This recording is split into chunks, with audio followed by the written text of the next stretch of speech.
हिंद प्यारे साथियों, कैसे हैं आप सब। आशा करता हूँ कि आप सब मस्त होंगे, स्वस्थ होंगे और अपनी पढ़ाई मन और लगन से कर रहे होंगे। आप सबको जानकारी होगा कि 19 नवंबर को secondary school examination 2025 annual Hindi centre exam होने वाला है। तो उसका टाइम रहेगा 3 घंटा 15 मिनट। 1 बजे पर कितना टाइम रहेगा?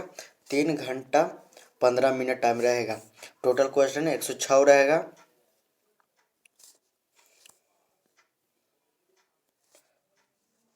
फुल मार्क 100 रहेगा। कितना नंबर का रहेगा? 100 नंबर का रहेगा। परीक्षार्थियों के लिए निर्देशक, जो परीक्षा देंगे उनके लिए कुछ निर्देशक दिए गए हैं। आइए पढ़ते हैं। पहला है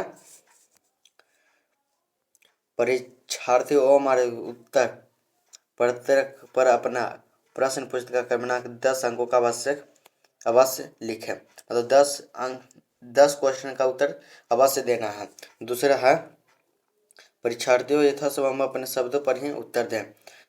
अपने संभव से अपने वही उत्तर देंगे। अगला है दाहिने ओर। तीसरा दाहिने ओर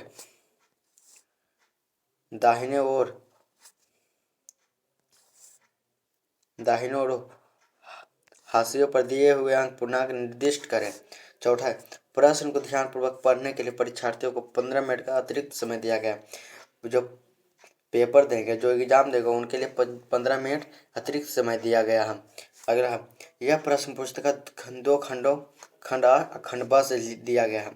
मतलब 2 खंड से लिया गया है क्वेश्चन, खंड आ और खंड ब। अगला है खंड आ से 100 क्वेश्चन है। कितने क्वेश्चन हैं?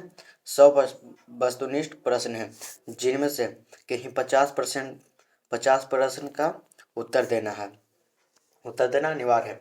50 से अधिक प्रश्नों का उत्तर देने पर प्रथम 50 उत्तरों का मूल्यांकन किया जाएगा। जो प्रथम से 1 से 50 तक रहेगा उसी का मूल्यांकन किया जाएगा। प्रत्येक प्रश्न के लिए 1 अंक निर्धारित है। सही उत्तर को उपलब्ध कराए गए उत्तर पत्रक में दिए गए विकल्प को काले नीले बॉल पेन से पराग्रह करें। किसी भी प्रकार के व्हाइटनर, तरल पदार्थ, ब्लेड, नाखून आदि का ओमर उत्तर प्रयोग करना मना है। अन्यथा परीक्षा परिणाम अमान्य होगा। सदमा है खंड ब में 6 विषय निष्ठ प्रश्न है। 8वां किसी भी प्रकार के इलेक्ट्रिक उपकरण प्रयोग पूर्णतः वर्जित है। किसी भी प्रकार का इलेक्ट्रिक सामान ले जाना मना है। चलते हैं अपने खंड अ वस्तुनिष्ठ प्रश्न। प्रश्न संख्या 1 से 100 तक प्रत्येक वस्तुनिष्ठ प्रश्न पर 4 विकल्प दिए गए, जिनमें कोई एक सही है। मतलब 4 विकल्प दिए गए हैं, जिनमें कोई एक सही है। इन 100 प्रश्नों में किन्हीं 50 प्रश्नों को अपने द्वारा चुने गए सही हैं। 100 प्रश्नों में से किन्हीं 50 प्रश्नों के अपने द्वारा चुने गए सही विकल्प को ओमर उत्तर पत्रक में चिन्हित करें। तो मेरा पहला क्वेश्चन है मूर्धन्य स वर्ण का उच्चारण स्थान। जो मूर्धन्य स है उसका वर्ण उच्चारण स्थान है, तो आंसर हो जाएगा सी, मुर्दा। क्या है? मुर्दा है। अगला क्वेश्चन है निम्नलिखित में कौन ह्रस्व स्वर है? तो आंसर हो जाएगा अ। कौन हो जाएगा? अ। अगला क्वेश्चन है निम्नलिखित में कौन योजक चिन्ह है? निम्नलिखित में कौन योजक चिन्ह है? तो इसका आंसर हो जाएगा डी। आंसर क्या हो जाएगा? डी। निम्नलिखित में शुद्ध शब्द है। निम्नलिखित में शुद्ध शब्द कौन है? निम्नलिखित में शुद्ध शब्द कौन है? तो आंसर हो जाएगा विलीन। क्या शुद्ध शब्द है? विलीन शुद्ध शब्द है। अगला क्वेश्चन है जिन व्यंजनों के उच्चारण में श्वास पूर्व से अल्प मात्रा में निकले, जिनमें हकार जैसे ध्वनि नहीं होते, उन्हें क्या कहते हैं? जिन व्यंजनों के जिन व्यंजनों के उच्चारण में श्वास पूर्ण से अल्प मात्रा में निकले और जिनमें हकार जैसी ध्वनि नहीं हो तो उन्हें क्या कहते हैं? तो इसका सही आंसर हो जाएगा अल्प प्राण। क्या हो जाएगा? अल्प प्राण। पूरा का पूरा एकदम 100% सही क्वेश्चन है। आप लोग एकदम छाप लीजिए, यही पढ़ के जाइए और यही क्वेश्चन एकदम आएगा, जरूर आएगा। नहीं आएगा तो कमेंट बॉक्स में आके कहिएगा। अगला क्वेश्चन है क्वेश्चन नंबर 6। जब एक ही ध्वनि को द्वित हो जाए तो वह क्या कहलाती है? जब एक ही ध्वनि द्वित हो जाए तो वह क्या कहलाती है? इसका आंसर हो जाएगा बी, युग्मक ध्वनियाँ। इसका आंसर क्या हो जाएगा? युग्मक ध्वनियाँ। अगला क्वेश्चन है महोत्सव शब्द का संधि विच्छेद क्या होता है? जो महोत्सव शब्द है उसका संधि विच्छेद क्या हो जाएगा? तो इसका आंसर हो जाएगा क्वेश्चन नंबर 7। क्वेश्चन नंबर 7 का आंसर हो जाएगा डी। अगला क्वेश्चन है यस जोड़ द की संधि क्या होगा? यस जोड़ द की संधि क्या होगा? तो इसका आंसर हो जाएगा यशुधा। क्या हो जाएगा? यशुधा। अगला क्वेश्चन है क्वेश्चन नंबर 9। पवन शब्द का संधि विच्छेद करें। पवन शब्द है उसका संधि विच्छेद क्या होगा? तो इसका आंसर हो जाएगा संधि विच्छेद, इसका आंसर हो जाएगा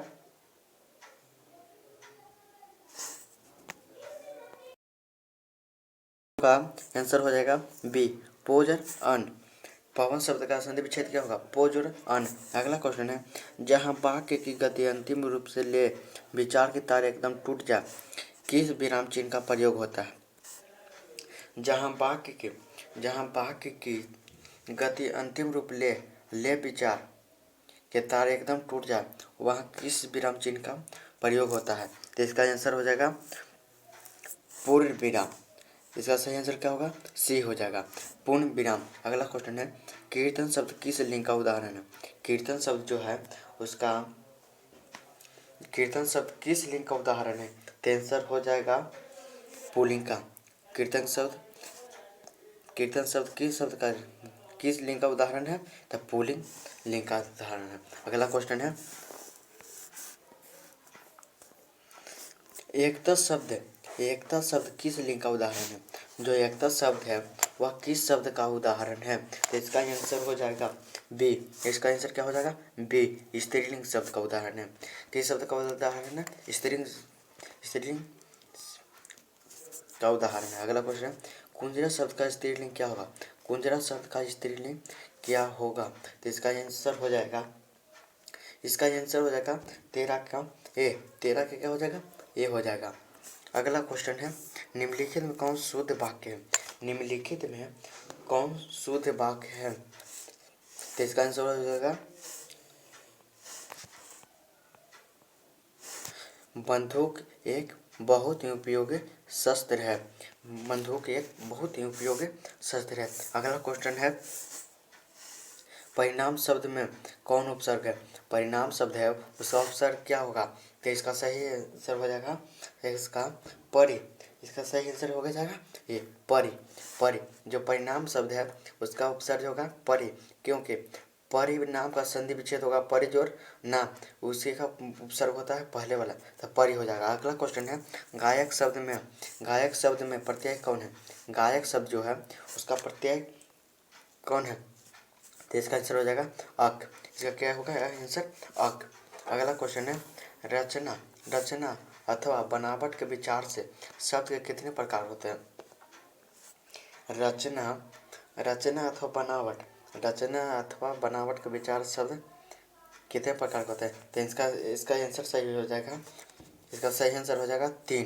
कितने प्रकार के होते हैं? 3 प्रकार के होते हैं। अगला क्वेश्चन है निम्नलिखित में यौगिक शब्द कौन है? निम्नलिखित में यौगिक शब्द कौन है? तो इसका आंसर हो जाएगा दूध वाला। इसका सही आंसर क्या होगा? दूध वाला होगा। अगला क्वेश्चन है निम्नलिखित में कौन तत्भव शब्द है? तो इसका सही आंसर हो जाएगा आग। निम्नलिखित में कौन तत्भव शब्द है? तो आग हो जाएगा। एकदम एकदम छाप लीजिए, एकदम पेपर में यही करेगा। अगला क्वेश्चन है निम्नलिखित में कौन तत्सम शब्द है? निम्नलिखित में कौन तत्सम शब्द है? तो इसका सही आंसर हो जाएगा खरपट। कौन हो जाएगा, खर पर। अगला क्वेश्चन है, राम ने पुस्तक पढ़ी है किस काल का उदाहरण है। राम ने पुस्तक पढ़ी है किस काल का उदाहरण है। इसका सही आंसर हो जाएगा ए। इसका सही आंसर क्या हो जाएगा, बी। राम ने पुस्तक पढ़ी है, इसका सही आंसर हो जाएगा बी, पूर्ण वर्तमान काल, पूर्ण वर्तमान काल। अगला क्वेश्चन है, हिंदी में सर्वनाम कितने प्रकार के होते हैं। हिंदी में सर्वनाम में कितने प्रकार के होते हैं। इसका सही आंसर हो जाएगा 6 प्रकार के होते हैं। कितने प्रकार के होते हैं, 6 प्रकार के होते हैं। आप सब पढ़े ही होंगे कि सर्वनाम 6 प्रकार के होते हैं। अगला क्वेश्चन है, मोहन ने कुछ नहीं खाया है किस सर्वनाम का उदाहरण है। मोहन है जो कुछ नहीं खाया है, यह किस शब्द का, ये किस सर्वनाम का उदाहरण है। तो इसका सही आंसर हो जाएगा डी। इसका सही आंसर हो जाएगा डी, अनिश्चय वाचक सर्वनाम का, अनिश्चय वाचक सर्वनाम का उदाहरण है। अगला क्वेश्चन है, कलम तोड़ना मुहावरे का अर्थ। कलम तोड़ना मुहावरे का अर्थ क्या होता है। तो इसका आंसर हो जाएगा, इसका आंसर हो जाएगा बढ़िया लिखना। इसका क्या आंसर हो जाएगा, बढ़िया लिखना। अगला क्वेश्चन है 25 नंबर, क्वेश्चन नंबर 25। इसका एक क्वेश्चन है, आँख के अंधे गांठ के पूरे लोकगीत का अर्थ क्या है। गांठ के अंधे, आँख के अंधे गांठ के पूरे लोकगीत का अर्थ क्या है। इसका सही आंसर हो जाएगा मूर्ख धनवान। इसका सही आंसर क्या होगा, मूर्ख धनवान। अगला क्वेश्चन है, निम्नलिखित में कौन अशुद्ध शब्द है। निम्नलिखित में कौन अशुद्ध शब्द है। तो इसका सही आंसर हो जाएगा चिड़िया। चिड़िया है जो अशुद्ध शब्द है।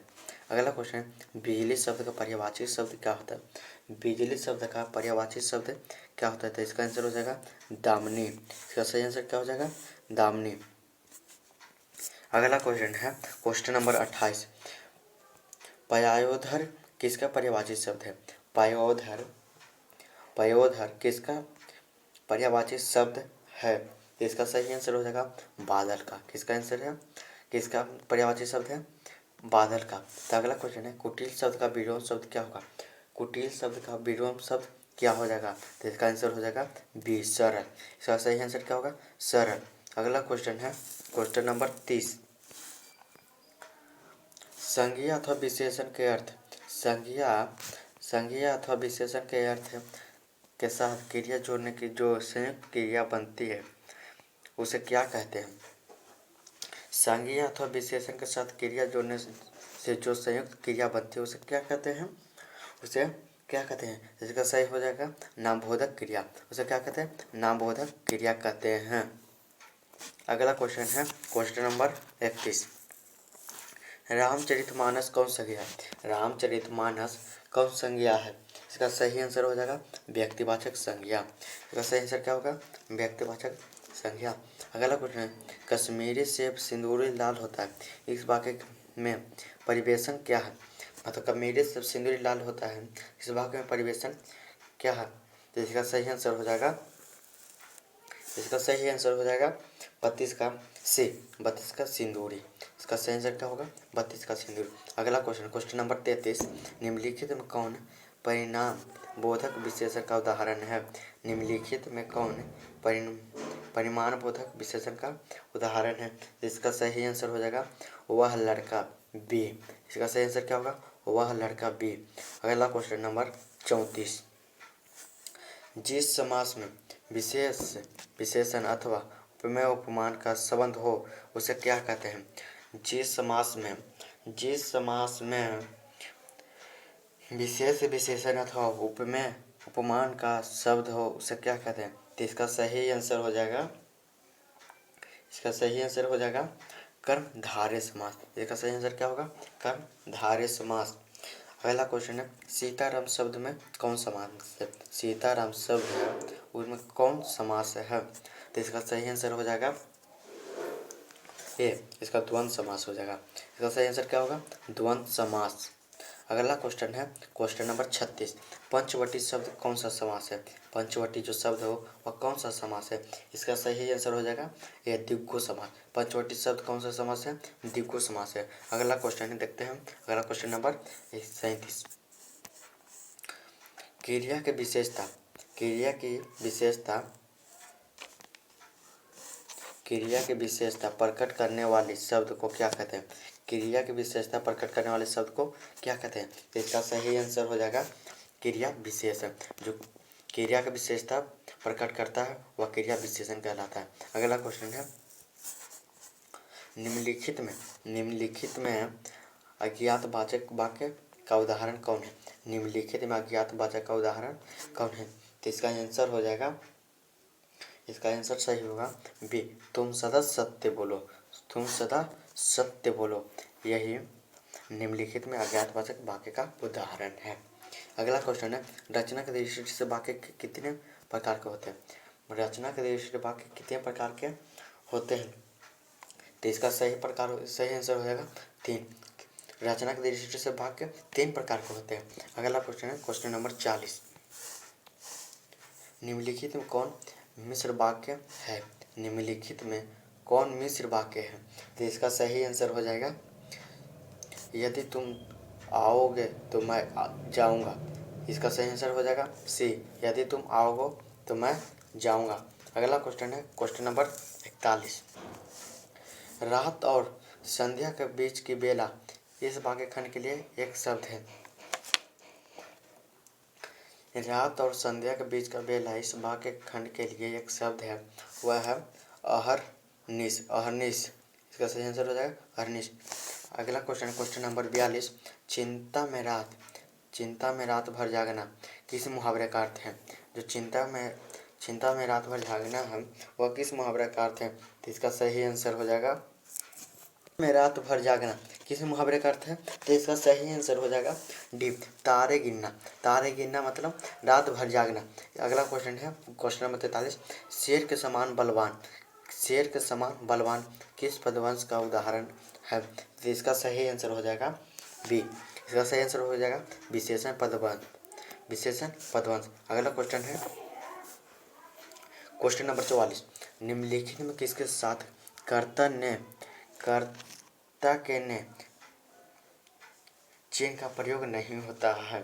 अगला क्वेश्चन है, निम्नलिखित में किसके साथ कर्ता के ने चिन्ह का प्रयोग नहीं होता है? तो इसका आंसर हो जाएगा नहाना। इसका सही आंसर हो जाएगा क्या? नहाना। अगला क्वेश्चन है, एक या अनेक का बोध कराने वाले शब्द को क्या कहते हैं? एक या अनेक का बोध कराने वाले शब्द को क्या कहते हैं? तो इसका सही हो जाएगा वचन। एक या अनेक का बोध कराने वाले शब्द को वचन कहते हैं। अगला क्वेश्चन है, माँ ने बच्चों को खिलौने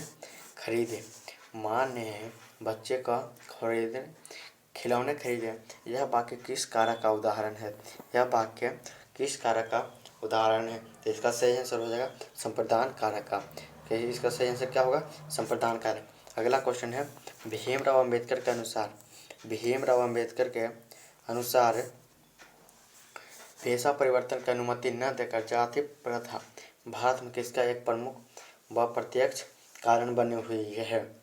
इसका सही आंसर हो जाएगा यह बेरोजगारी का। जाति प्रथा है जो बेरोजगारी का एक महत्वपूर्ण कारण बन चुका है।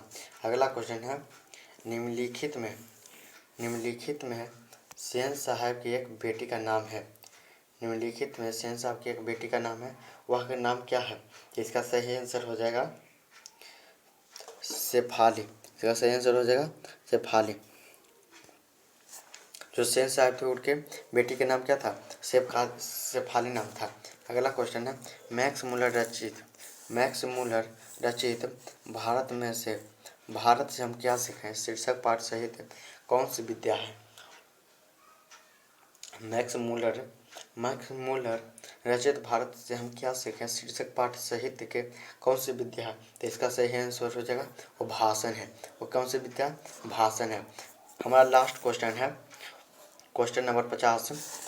बाणभट्ट की आत्मकथा उपन्यास के लेखक कौन है? तो इसका सही हो जाएगा हजारी प्रसाद द्विवेदी। इसका सही आंसर हो जाएगा हजारी प्रसाद द्विवेदी। हम अगला वीडियो में इसका सब्जेक्टिव क्वेश्चन लेके आएंगे।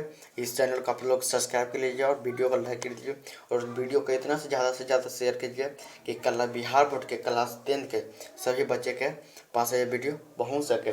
जय हिंद। आशा करता हूँ कि आप समझ में आ गया होगा। अगर समझ में आ गया तो चैनल को सब्सक्राइब कीजिए और वीडियो को लाइक कीजिए और वीडियो को कमेंट में एक छोटा सा प्यारा सा कमेंट जरूर कर दीजिए। जय हिंद।